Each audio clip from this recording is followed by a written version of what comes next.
আমরা এখন দেখতে দেখতে ৫ নম্বর ক্লাসে চলে আসছি। ৫ নম্বর ম্যাথে চলে আসছি। ৫ নম্বর ম্যাথে আমরা শিখবো প্রকৃত সুদের হার নির্ণয়। আমরা পড়ি, রাব্বানী সাহেব একটি ব্যাংক হতে সামাসিক ৫% হারে ৮ বছরের জন্য ৫ লক্ষ টাকা ৫ লক্ষ টাকা সংগ্রহ করে। রাব্বানী সাহেবের গৃহীত ঋণের প্রকৃত সুদের হার কত? তাহলে আমাদের এখানে এটা হচ্ছে সামাসিক সুদের হার। কি? সামাসিক সুদের হার। আমরা জানি সামাসিক সুদের হার মানে আর, সামাসিক সুদের হার মানে কি আর, আর বাৎসরিক সুদের হার মানে আয়। বাৎসরিক সুদের হার মানে কি? আয়। ওই বছরে একাধিকবার সুদ গণনার ক্ষেত্রে বছরে একাধিকবার সুদ গণনার ক্ষেত্রে যে পার্সেন্টেজটা থাকবে সেটা হচ্ছে মানে আর এর মান। আর সেটার বার্ষিক সুদের হার, বার্ষিক মানে কি বছর হোল, মানে হোল বছর মানে তা কত হবে, তা হচ্ছে কিসের মান? আয়ের মান। দেখে আমরা শুরু করি।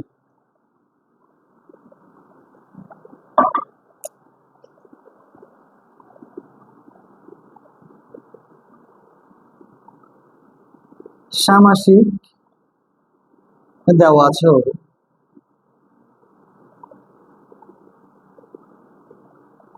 সামাসিক সুদের হার। সামাসিক সুদের হার মানে কি আর, ছোট হাতের আর। কি হবে? ৫%। ৫% মানে কি? ০.০৫। আর বার্ষিক সুদের হার তাহলে কি হবে?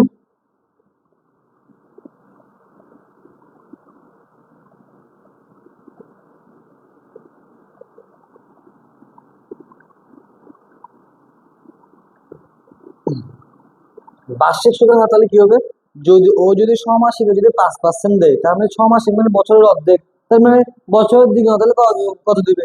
তাহলে ৫% দিয়ে যদি আমি যদি বছরের দ্বিগুণ যদি আমি গুণ দিই ২ দিয়ে, তাহলে হবে ১০%। কত হবে? বছরের দ্বিগুণ হলে ৬ মাসের দ্বিগুণ হচ্ছে কি ১০%। আমি এখন ১০% যদি আমি ভেঙে লিখি, কি হবে? ০.১০ হবে। কি হবে? ০.১০ হবে। আবার এখানে মেয়াদকাল কি দেওয়া আছে? মেয়াদকাল কি দেওয়া আছে? মেয়াদকাল আমাদের দেয়া নেই।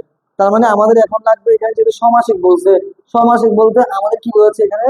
বছরের চক্রবৃদ্ধির সংখ্যা। বছরের চক্রবৃদ্ধির সংখ্যা কত দেখো? বছরে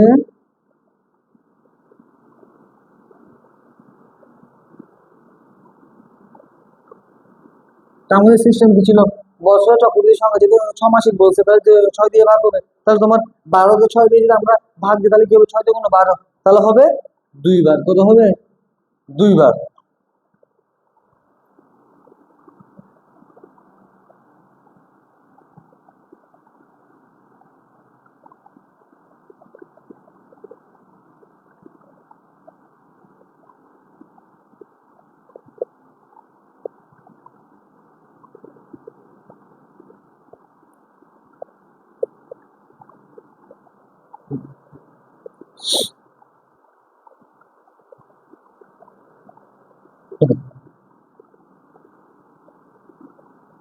তাহলে আসো আমরা করি।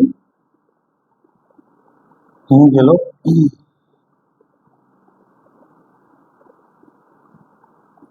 আয়ের মান কত? আয়ের মান হচ্ছে ০.১০, আয়ের মান হচ্ছে ২।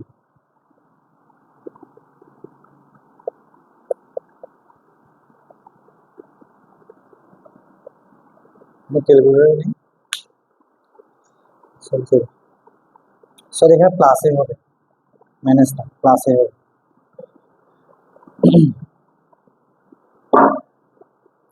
তাহলে ০.১০/২ যোগ ১, তাহলে হবে ১.০৫ স্কোয়ার করলে হবে ১.১০25 -1/১০০।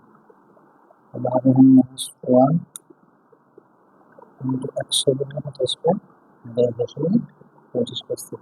তার মানে কি আমাদের প্রকৃত সুদের হার হচ্ছে কত? ১০.২৫%।